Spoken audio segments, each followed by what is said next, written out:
Good evening दोस्तों। आज पटना कलम के ऊपर एक टॉपिक लेके आए हैं जो कि बीपीएससी मेंस जीएस 1 का सबसे महत्वपूर्ण टॉपिक है। ये हमेशा हर एक साल गैपिंग करके इस पटना कलम को हमेशा पूछा जाता है और जो कि बहुत ही अति महत्वपूर्ण प्रश्न है। ये प्रश्न 38 मार्क्स का आता है। अगर आप इसे अच्छे से प्रिपेयर कर लेते हैं तो आपको 30 मार्क्स इसमें आसानी से मिल सकता है। तो इसे अच्छे से प्रिपेयर कीजिए और इसी संदर्भ में हम पटना कलम को लेकर आपके सामने आए। मैं आपको दिखा दूं कि पटना कलम के बारे में क्या क्या हमें लिखना है। और कभी भी हमेशा मेंस राइटिंग लिखने के समय हमेशा फ्लो चार्ट को सर्वप्रथम दर्शाएं और साथ ही मेंस राइटिंग में आप पॉइंट वाइज लिखिए और हमेशा पैराग्राफ को 4 से 5 लाइन्स में रखिए लिख के। और 4 से 5 लाइन खत्म होने के बाद आप नेक्स्ट बोल्ड साइन दे के जैसे आपको दिख रहा होगा कि यहाँ पे मैंने बोल्ड साइन के साथ पैराग्राफ को चेंज किया है।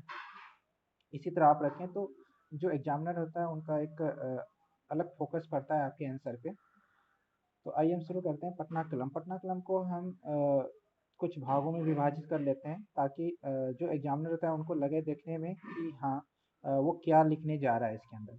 तो क्वेश्चंस के अनुरूप आप इसे ढालिएगा। वैसे मैं पटना कलम को पूरे विस्तार से लिख रहा हूँ। जिस अनुरूप में क्वेश्चन होगा उसी अनुरूप में आप लिख सकते हैं। वैसे मैक्सिमम पटना कलम की मुख्य विशेषताओं के ऊपर या टिप्पणी के ऊपर लिखने को दिया जाता है, तो उसमें आप इन सभी चीज़ों को शामिल कर सकते हैं और आसानी से आप 30 मार्क्स पा सकते हैं। तो पटना कलम इसमें मैंने फ्लो चार्ट बना दिया है। फर्स्ट में मैंने परिचय, प्रभाव, महत्व, विषय वस्तु, मुख्य कलाकार और निष्कर्ष के साथ इसको समाप्त किया। तो परिचय जो भी होता है इनका पुरानी ऐतिहासिक चीज़ों से इसके साथ इसको आप जोड़ने का कोशिश कीजिए ताकि उसे भूमिका पढ़ने में बहुत ही अट्रैक्टिव लगे एग्जामिनरों को। तो मैंने परिचय में देखिए क्या लिखा है। 18वीं सदी के मध्य में प्रारंभिक भारतीय चित्रकला को एक शाखा पटना में आकर एक नए क्लेवर के रूप में प्रस्फुटित हुई। लगभग 2 शतकों तक पल्लवित होती रही। इस नए क्लेवर वाली चित्रकला को पटना कलम शैली की संज्ञा दी गई है और इसे इंडो ब्रिटिश शैली भी कहते हैं। यह लघु चित्रों की श्रेणी में आता है। इसका विकास 18वीं सदी में मुगलकालीन कलाकारों के विस्थापन से हुआ है। इतना सा भूमिका लिखिए। हमेशा भूमिका को आप 5 से 6 लाइन, मैक्सिमम 5 से 6 लाइन ही रखिए। इससे ज़्यादा भूमिका को मत रखिए। अगर इनसे ज़्यादा आपको लगता है कि भूमिका में हमें कुछ ऐड करना है तो आप उस समय से पैराग्राफ वहाँ से चेंज कर लीजिए। ठीक है। अब हम इसके प्रभाव को देखते हैं। प्रभाव आप देख रहे हैं, क्योंकि मैं इसे पूरे अगर मैं बताने के लिए अगर जाऊँ तो वीडियो काफ़ी लंबा हो जाएगा। तो इसी संदर्भ में मैं इसके डिस्क्रिप्शन में अपने पीडीएफ को इसके अंदर डाल दूंगा ताकि आप सब इस पीडीएफ को अच्छे से नोट्स बना लें और अच्छे से इसको प्रिपेयर करें। आप मैंने जैसे इस चीज़ को लिखा है आप भी इस चीज़ को इसी सेम वो भी लिख सकते हैं या अपने तरीके में भी ढाल सकते हैं जैसा आपको अच्छा लगे। लेकिन कोशिश इस तरह से मैंने किया है कि आप वो अगर इसे लिखते भी हैं तो 25 प्लस मार्क्स आसानी से इसके अंदर लाया जा सकता है। तो आप देख सकते हैं, आप इसे स्क्रीनशॉट भी ले सकते हैं या पीडीएफ डिस्क्रिप्शन में आपको मिल जाएगा। इस तरह से मैंने प्रभाव को पैराग्राफ चेंज करके माध्यम से मैंने इसे दर्शाया है। फिर आप नेक्स्ट में देख लीजिए। प्रभाव को हमेशा 4 से 5 पैराग्राफ के लाइन के बाद हमेशा पैराग्राफ को चेंज कीजिए। फिर इनके महत्व को दिया है। महत्व को भी सेम मैंने ऐसे ही पैराग्राफ चेंज करके लिखा है। कोशिश कीजिए जैसे कि कुछ महत्वपूर्ण टॉपिक हैं जैसे अधिकतर कागज पर इसकी क्या क्या महत्व है, हाथी दांत पर कैसे कैसे, तो उसे आप अंडरलाइन का बीच बीच में कोशिश करते रहिए, चाहे उसे ब्लैक पेन से कर दीजिए ताकि एग्जाम पर भी एक अच्छा फोकस पड़ेगा।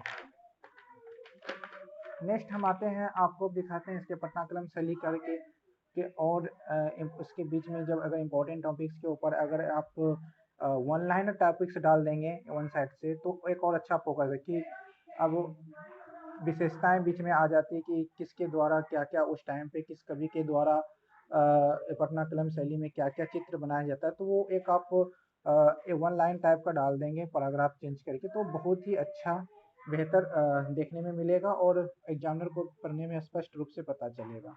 सेम विषय वस्तु को भी हम कुछ 4-5 पैराग्राफ लाइन से विषय के बारे में बता के फिर उसको वन लाइनर टॉपिक का डाल दिए। ये भी इस कारण से क्या है, इसमें मार्क्स इंक्रीज किया जा सकता है। फिर प्रमुख कलाकार के बाद फिर जब प्रमुख कलाकार हो जाए पता कौन कौन थे उस टाइम पे, तो उसके बाद एक अलग चीज़ आप डालने की कोशिश कीजिए, क्योंकि एग्जाम में पटना कलम इस बार आना है ये 99% लोगों को पता होता है, तो उसमें सभी लोग मैक्सिमम इसी तरह का कुछ लिखते हैं। तो इनसे अलग क्या लिखें जो कि मुझे ज़्यादा नंबर, इसलिए अब वर्तमान में बिहार के संदर्भ में पटना कलम पर क्या क्या बिहार सरकार के द्वारा किया गया उसे आप हमेशा दर्शाने की कोशिश कीजिए। तो जैसे मैंने वर्तमान में बिहार के संदर्भ में जो मैंने लिखा है वो इस चीज़ को आप यहाँ पे दर्शाएंगे तो कम से कम यहाँ पे 3-4 पॉइंट आपको एग्जाम आराम से दे सकता है। तो देखिए पटना कलम चित्रशैली का जीवंत बना रखने के लिए समय समय पर बिहार सरकार द्वारा अहम योगदान दिया जाता रहा है। अब जैसे जैसे मैं पॉइंट में दे दिया कि वर्ष 2010 में बिहार सरकार ने अपने इस सांस्कृतिक धरोहर के बारे में जागरूकता फैलाने के लिए पटना स्थल के चित्रों की थीम पर कैलेंडर प्रकाशित किया। बहुत ही एक महत्वपूर्ण टॉपिक है, इसमें आराम से आपको 2 मार्क्स दे सकते हैं। और सेम इसके बाद पटना कलम को कहाँ कहाँ रखा गया है वो भी दिया गया। और अंततः जब निष्कर्ष आते हैं, निष्कर्ष को भी आप इसी तरह 4 से 5 लाइन में लिख के इसको संपन्न कीजिए और हमेशा पॉजिटिव रखें निष्कर्ष को।